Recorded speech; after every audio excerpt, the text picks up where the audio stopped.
when the Bible uses master here, it suggests a slave owner who required total allegiance. You can talk all you want to about servant, but if you want to just be true to your New Testament, you know what you are when you came to Jesus Christ? He became your master and you became his doulos, his under-rower. You are his slave. That's why my family didn't understand when I got saved, and I'd never gone to church, and now I'm going to Sunday school, I'm going to church, I'm going to church training, I'm going to Sunday night, I'm going to outreach visitation, I'm going to Wednesday night. And one of the things I really liked after I got saved, I liked going to the brotherhood, because I came out of the hood, and I thought that was so cool that they had one at the church. And I thought, man, I know I didn't feel comfortable with anything at the church but the hood, the brotherhood. Yes, sir. And then my family began to say to me, do you think you have to be there all the time? No, I'm a slave. I just want to be there all the time. I was a bond slave. I'd been set free, and when he set me free, I decided that I wanted to make a choice to serve him the rest of my life without apology. Without apology. So he said, you can't serve two masters. He said, you cannot serve God and mammon. Mammon was a Chaldean word. Then here in the New Testament is translated an Aramaic word referring to all of a person's material resources. You can't serve God and your personal material resources. You will find yourself loving one, hating the other. I'll go out to eat after church sometime. And again, talking about the brazenness of our people, I'll walk into a restaurant and old fellow say, hey, how you doing? I say, fine. Best I know, he was in the service. I can't tell who all was there. Not just missing a few weeks or whatever. And he said, hey, how did I miss this week? And I said, oh, you weren't there this morning. We had a wonderful time this morning. Well, yeah, I haven't been Brother Hunt in about the last 6 or 8 weeks. Really? Well, I'll tell you, I love Jesus, but I'll tell you, God's really been blessing my company. And, man, I tell you, you gotta make hay while you can. Now, he didn't say this, but if you want to put it in the context and the vernacular of the New Testament, he was saying, I tell you, I've just fallen in love with making money, and the truth is, I just hate God. Now, I didn't say that. Jesus said that you can't serve both of them. If you don't watch it, those material resources will capture more of your attention than God ever intended it to capture. And then he said, you'll be loyal to one and despise the other. Now, you'll see that they're being loyal to the other, but they'll never say. I've never had anybody say this. I've just been loyal to making all I can, and I despise Jesus. They'd never say that, but that's what Jesus said. Wow. And he's wondering why you're worrying. In the Semitic thought, this passage is roughly the equivalent to choose or not to choose. We have choices to make.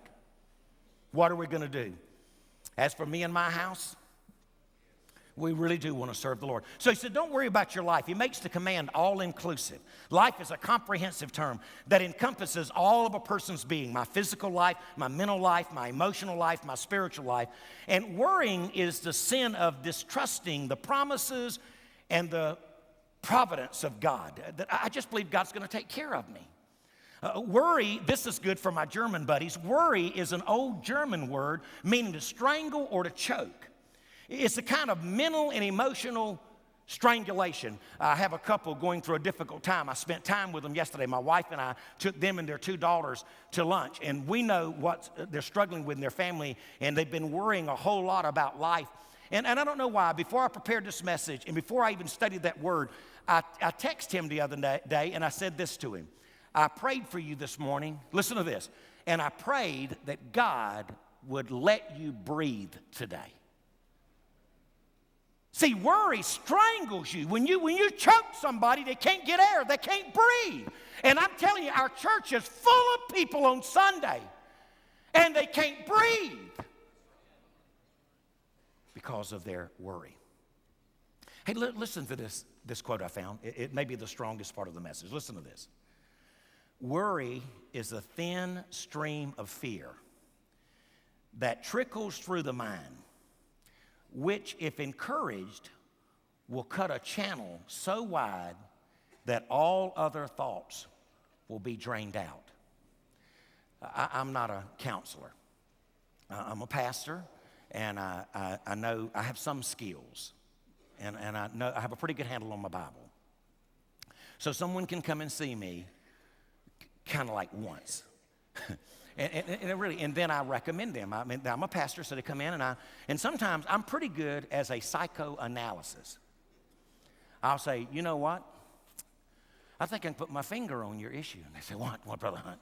And I say, here's what I think's wrong with you. And I'll tell them, they'll say, that's it.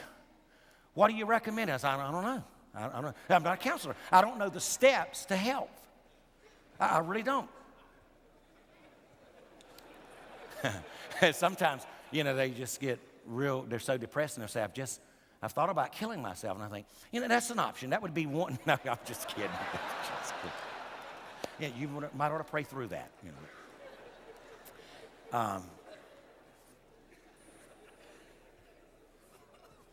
But I've had men to come in and they'd say a gentleman comes in and he's really heartbroken and his wife's left him. Now listen to this. Follow this thought.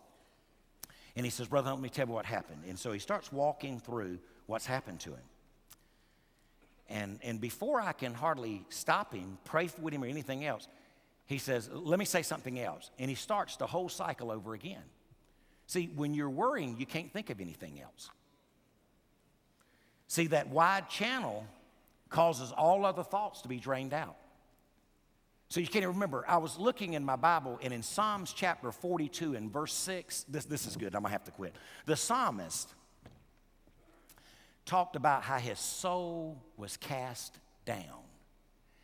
And he says, but when my soul's cast down, I begin to remember Mount Hermon. I begin to remember Mount Mizar. And what he did in his mind, he'd take a trip back to where God had blessed him. But see, when you're worrying, you can't go anywhere. See, seriously, you can't remember it. I mean, I want to say to somebody every now and then when they're telling me how bad things have been, when you've known them and you've known the good life they've known, you feel like saying, but how about this? They can't remember. You need to go back. By the way, that word cast that is used there is where we get the terminology for cast sheep. Do you know how a sheep becomes cast? Did you know that a sheep's body weight is 90% water? And so say he gets out there and he's got a long wool. He's blessed. He's got all this wool. And he's been out rolling in the manure and in the mud. And it's got heavy. And this is why the shepherd gets concerned.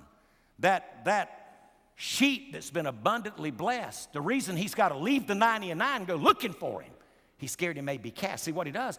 He gets out there, and I better not do this. I do this at Woodstock, but I'm not this much at home here. He lays down. And then when he lays down, because his body weight is so much, he rolls